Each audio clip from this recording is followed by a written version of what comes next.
أما بعد أعوذ بالله من الشيطان الرجيم بسم الله الرحمن الرحيم ومن يرتد منكم عن دينه فيمت وهو كافر فأولئك حبطت أعمالهم في الدنيا والآخرة صدق الله العظيم.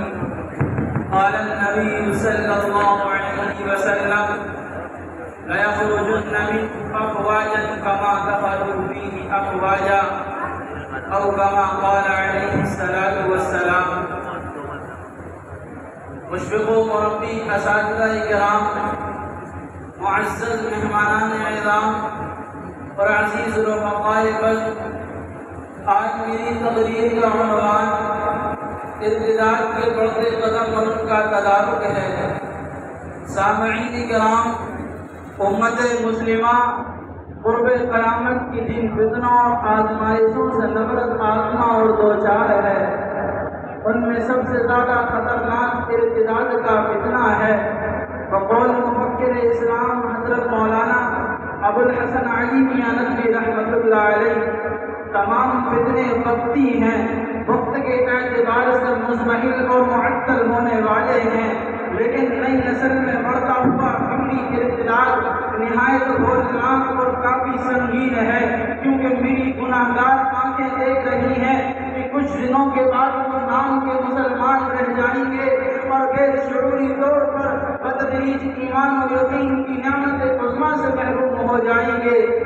سامعین باتم کی اصل بات تو یہ ہے کہ تمام گمراہ کن مذاہب اور شیطانی طاغوتی قوتوں کی طرف سے مسلمانوں پر بتسلط ظلم و تشدد اور ان کے ساتھ قتل غارت کاری کے معاملات اور مختلف طریقوں سے اللہ کی وسیع زمین کو ان کے لیے تنگ کرنے کا سب سے بڑا مقصد اور سب سے بڑا ٹارگیٹ یہ ہے کہ مسلمان مذہب اسلام سے بیزار ہو کر مرتد بن جائیں۔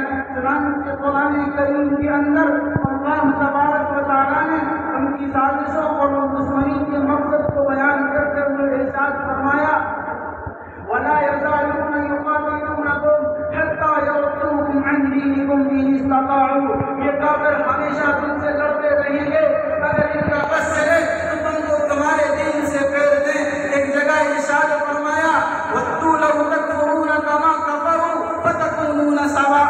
ان کی خواہش یہ ہے کہ تم بھی کافر ہو جاؤ جیسا کہ یہ کافر ہیں، تاکہ تم سب برابر ہو جاؤ۔ ایک جگہ یہود و نصارہ کے بارے میں فرمایا، وَلَن تَرْضَىٰ عَنكَ الْيَهُودُ وَلَا النَّصَارَىٰ حَتَّىٰ تَتَّبِعَ مِلَّتَهُمْ۔ کہ یہود و نصارہ ہرگز آپ سے خوش نہیں ہوں گے یہاں تک کہ آپ کی دین کی پیروی کر لیں۔ ایک جگہ ارشاد فرمایا، وَدَّ كَثِيرٌ مِّنْ أَهْلِ الْكِتَابِ لَوْ يَرُدُّونَكُم مِّن بَعْدِ إِيمَانِكُمْ كُفَّارًا حَسَدًا مِّنْ عِندِ أَنفُسِهِم مِّن بَعْدِ مَا تَبَيَّنَ لَهُمُ الْحَقُّ۔ کہ اہل کتاب میں سے اکثر و بیشتر کی یہ خواہش ہے کہ تم کو تمہارے ایمان لانے کے بعد کفر کی طرف لوٹا دیں، بسبب اس حسد کے جو ان کے دلوں میں موجود ہے، بعد اس کے کہ حق ان پر خوب واضح ہو چکا ہے۔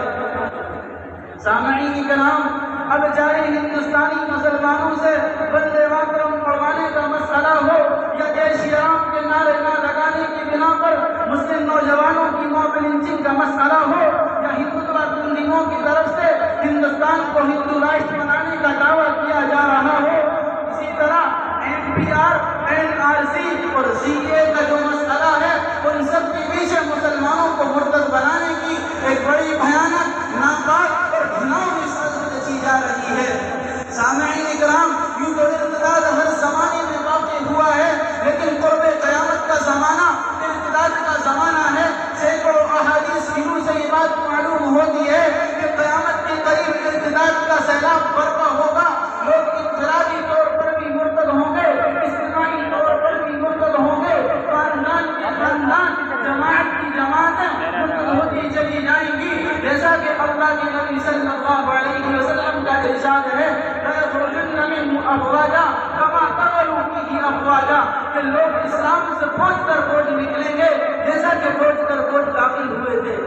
سامعین کرام، لیکن سوچنے کی بات یہ ہے کہ اس ارتداد کے اسباب کیا ہیں؟ آئیے ہم جانتے ہیں کہ اسلامی تعلیمات پر اشکال اور اعتراضات کی موسلادھار بارش کر کے سادہ لوگ مسلمانوں کے اذہان میں پیدا کیے گئے تو کہیں ان کے سامنے حسیناؤں کو پیش کر کے ان کی خواہشات کو برانگیختہ کیا گیا اور اس کا ناجائز فائدہ اٹھایا گیا، تو کہیں پر اسکول کے نصاب میں ایسے مضامین درست کر دیے گئے جنہیں پڑھ کر مسلم بچے خود ارتداد کے دلدادہ بن گئے، تو کہیں پر اپنے آپ کو مسلمان ظاہر کر کے بعد میں اس کا انکار کر دیا تاکہ لوگ یہ سمجھیں کہ مذہب اسلام سچا اور برحق نہیں ہے۔ بہرحال یہ سب باتیں اپنے اپنے اعتبار سے سچ اور برحق ہیں، لیکن آئیے ہم آپ کو چند بنیادی اسباب سے روشناس کراتے ہیں۔ سامعین کرام، ارتداد کا سب سے پہلا سبب مسیحی عالمی پالیسیاں ہیں، خواہ وہ مسیحی مشنریوں کی شکل میں ہوں یا مسیحی اسکولوں اور کالجوں کی شکل میں ہوں۔ مسیحی مشنریوں کا مقصد، مسیحی پادریوں کی زبانی سنیے کہ ہماری مشنریوں کا مقصد مسلمانوں کے اندر مسیحی تعلیمات کا نفوذ اور ان کے اندر مسیحی افکار و خیالات کو منتقل کرنا ہے۔ ہمارے اسکول اور کالجوں میں پڑھنے والا طالب علم سند فراغت بعد میں حاصل کرتا ہے، اسلام سے پہلے خارج ہو جاتا ہے۔ ارتداد کا دوسرا بنیادی سبب غربت و افلاس اور فقر و فاقہ ہے۔ آج پوری دنیا میں جو مسلمان کثرت سے مرتد ہو رہے ہیں اس کی بنیادی وجہ غربت و افلاس اور فقر و فاقہ ہے، بلکہ ایک منظم سازش اور پلان کے تحت مسلمانوں پر ایسے حالات مسلط کیے جا رہے ہیں کہ وہ غربت و افلاس اور معاشی ضرورحالی کا شکار ہو کر اپنے دین و ایمان کو غیر معلوم دے دیں۔ بہرحال سامعین کرام، اب سوال یہ ہے کہ اس ارتداد کو مٹانے کے لیے یا اس ارتداد کے فتنے کو روکنے کے لیے امت مسلمہ کی کیا ذمہ داریاں ہیں؟ آئیے جانتے ہیں۔ امت مسلمہ کی مجموعی طور پر دو ذمہ داریاں ہیں، ایک عمومی ذمہ داری ہے، ایک انفرادی ذمہ داری ہے۔ عمومی ذمہ داری تو یہ ہے جیسا کہ اللہ کے نبی صلی اللہ علیہ وسلم کا ارشاد ہے، من رأى منکم منکرا فلیغیرہ بیدہ فإن لم يستطع فبلسانہ وإن لم يستطع فبقلبہ، کہ جب آپ برائی کو دیکھیں تو ہاتھ سے روک دیں، ہاتھ سے نہ روک سکیں زبان سے روک دیں، زبان سے نہ روک سکیں دل سے برا سمجھیں، یہ ایمان کا آخری درجہ ہے۔ دوسری حدیث اللہ کے نبی صلی اللہ علیہ وسلم فرماتے ہیں، کلکم راعی وکلکم مسئول عن رعیتہ، کہ ہر آدمی اپنے ماتحت کا ذمہ دار ہے۔